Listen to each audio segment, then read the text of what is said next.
Para quem me acompanha aqui no canal do meu tio Oscar, muito bem-vindo de volta. Nesse vídeo eu vou comentar 6 curiosidades da relação entre o Brasil e o Oscar que você provavelmente não sabia. Se liga! Gente, para fazer esse vídeo eu decidi resgatar nada menos do que o meu trabalho de conclusão do curso. Alguns de vocês já sabem, mas não custa nada eu repetir aqui. Eu sou formado em cinema pela Universidade Federal Fluminense. E esse documento que eu tenho aqui nas minhas mãos, olha, foi a minha monografia, meu trabalho de conclusão de curso. O título dele é o seguinte, eu vou baixar aqui para ler, tá? E o Oscar foi para Entendendo o maior prêmio cinematográfico mundial e a sua relação com a cinematografia brasileira. Então, na época eu fiz esse estudo para fazer um levantamento de quando e como o Brasil foi representado no Oscar e tentar entender por que a gente, enquanto cinematografia, enquanto profissionais, nunca tínhamos vencido um Oscar. Até hoje, infelizmente, mesmo passados quase 15 anos desse trabalho que eu escrevi, ainda nenhum brasileiro ganhou um Oscar na história. Mas isso é assunto para outro vídeo. Eu vou trazer agora para vocês algumas descobertas que eu tive ao fazer esse trabalho, e se vocês ficarem interessados em saber um pouquinho mais sobre cada uma dessas 6 histórias, avisa aqui nos comentários que eu faço um vídeo mais aprofundado para contar cada uma dessas histórias. Combinado? Antes disso, não esquece de ativar as notificações no sininho e se inscrever aqui no canal, são duas coisas muito importantes pra gente que trabalha aqui no meu tio Oscar. Fechado? I like music, I like it sweet, I like it blue, but it makes me do the things I never should do. Vamos lá então, curiosidade número 1. O primeiro filme indicado ao Oscar que tinha uma referência clara ao Brasil foi Voando para o Rio, do ano de 1934, que tinha nada menos do que o casal Fred Astaire e Ginger Rogers no elenco. A premissa do filme é bastante simples, basicamente são 2 músicos que viajam ao Rio de Janeiro e acabam se envolvendo aí num triângulo amoroso com uma brasileira que curiosamente foi interpretada nesse filme pela atriz mexicana Dolores del Rio. Esse é um filme relativamente simples, bastante símbolo de uma época onde os estúdios estavam investindo em musicais, ou talking, ou singing, ou dancing, e talvez uma das características mais interessantes, e inclusive uma das cenas que são mais lembradas desse filme, são as bailarinas dançando em asas de aviões que sobrevoam a cidade do Rio de Janeiro. Essas imagens foram gravadas numa viagem que a equipe de filmagem fez ao Rio de Janeiro, mas todo o resto das gravações foi feito mesmo lá em Hollywood. Pois é, esse filme que supostamente teria sido gravado na nossa cidade mais importante naquele momento, tem que lembrar que o Rio de Janeiro era a capital do país nessa época, também o centro econômico e com a maior população entre todas as grandes cidades do país, recebeu uma indicação ao Oscar pela canção Carioca. Say, have you seen that carioca? It's not a foxtrot or a polka. It's got a little bit of new rhythm, a blue rhythm, a song. Infelizmente ele não venceu o Oscar, que acabou indo por uma canção do filme A Alegre Divorciada. Curiosidade número 2. Qual foi o primeiro brasileiro indicado ao Oscar em toda a história? Resposta: o músico Ari Barroso, no ano de 1944. Mineirinho da cidade de Ubá, Ari Barroso acabou fazendo toda a sua carreira praticamente na cidade do Rio de Janeiro e foi um dos mais importantes compositores da música popular brasileira, especialmente quando a gente se refere ao gênero do samba. Ele fez mais de 200 canções aí ao longo da carreira, foi altamente famoso em sua época, e entre as composições da carreira está Aquarela do Brasil, que muita gente considera como se fosse um hino não oficial do nosso país. Pois é, em 1944 ele fez parte da produção de um filme chamado Brasil, outro musical com uma premissa bastante simples, que era produzido aí mais ou menos na esteira da política da boa vizinhança aplicada aí pelo governo norte-americano durante o período da Segunda Guerra Mundial. Então a gente tem a atriz Virginia Bruce fazendo o papel de uma escritora que viaja ao Rio de Janeiro, mais uma vez a nossa cidade mais importante dessa época, e lá conhece e se apaixona por um brasileiro, interpretado por um ator mexicano, Tito Guizar. Praticamente todas as músicas desse filme foram compostas pelo Ari Barroso, incluindo um dos clássicos aí da sua carreira, Upa Ups. Upa, upa, upa, cavalinho alasnão. Hey, hey, hey, now erre o caminho now. Mas a primeira indicação de um brasileiro ao Oscar na história veio pela canção Rio de Janeiro. Ao Rio de Janeiro.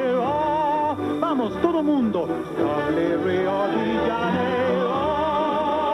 Infelizmente não deu aí pro brasileiro. A canção vencedora naquele ano foi Swingin' on a Star, do filme O Bom Pastor, que a gente inclusive já analisou aqui no canal. Terceira curiosidade: primeira brasileira que participou de uma cerimônia do Oscar e não só esteve lá presente, como foi recebida como uma estrela. Carmen Miranda. Aqui no Brasil ela ficou conhecida como a Pequena Notável, e os americanos chamavam ela de Brazilian Bombshell, que numa tradução livre seria algo como a explosão brasileira. De fato, a Carmen Miranda foi a primeira grande estrela brasileira a fazer uma carreira consistente lá em Hollywood. Ela participou de vários e vários filmes aí ao longo da carreira, especialmente a partir da década de 1940. Muita gente aqui no Brasil inclusive chegou a criticar ela na época por causa dos figurinos exuberantes e das roupas extravagantes. Eram justamente esses atributos os mais explorados pelos estúdios norte-americanos quando escalavam a Carmen Miranda. Mas o fato aqui é que em 1940 os jornais estamparam o fato dela ser a atriz mais popular do estúdio 20th Century Fox a comparecer àquela cerimônia. Nessa época ela ainda era uma cara nova ali para todo mundo e chegou ali com toda a pompa e circunstância, num vestido que inclusive ainda está em exposição no Museu Carmen Miranda, lá no Rio de Janeiro. Você carioca, depois da pandemia, pode ir lá, que está em exposição esse vestido.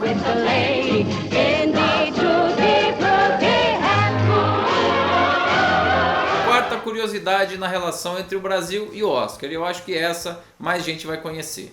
O primeiro filme brasileiro indicado na história da Academia foi O Pagador de Promessas, dirigido pelo paulista Anselmo Duarte. Esse negócio de milagre é preciso ser honesto.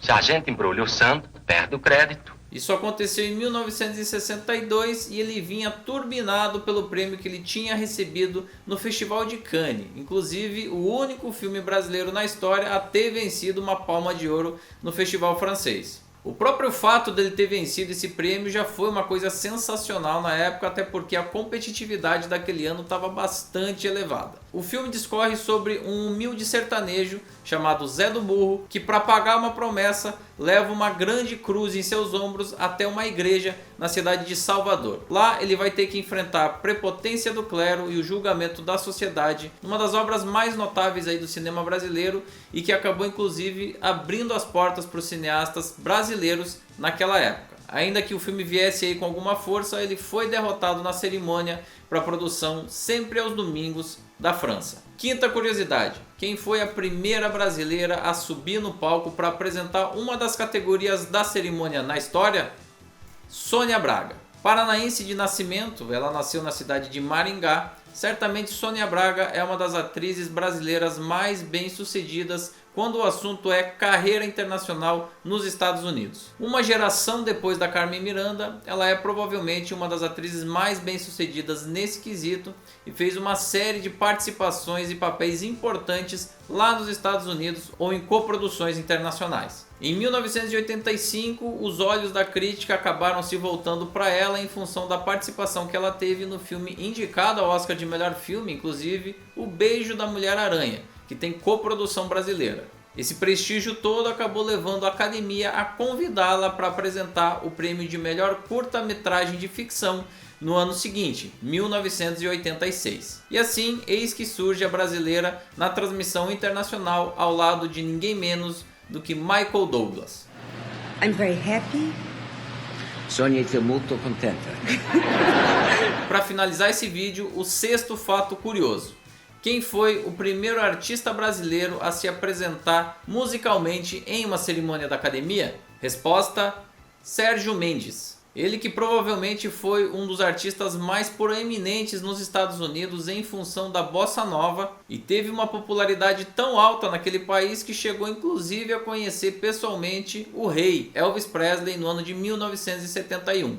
Ele na realidade se mudou para os Estados Unidos ainda no início da década de 1960 para promover a sua carreira internacional e lá ele se apresentava sob o nome Sérgio Mendes e Brazil 66. Foi com essa banda que ele se apresentou na cerimônia de 1967 executando a canção The Look of Love. uma indicação do filme Cassino Royale. E é isso mesmo que você ouviu. Esse filme, apesar de ser sobre o agente secreto 007, não faz parte da franquia original, é na realidade uma produção britânica com David Niven no papel protagonista. Quem iria se apresentar lá na cerimônia seria Dustin Springfield, mas houve aí um problema que impossibilitou essa apresentação e então o Sérgio Mendes e sua banda acabaram executando essa canção lá no ano de 1967.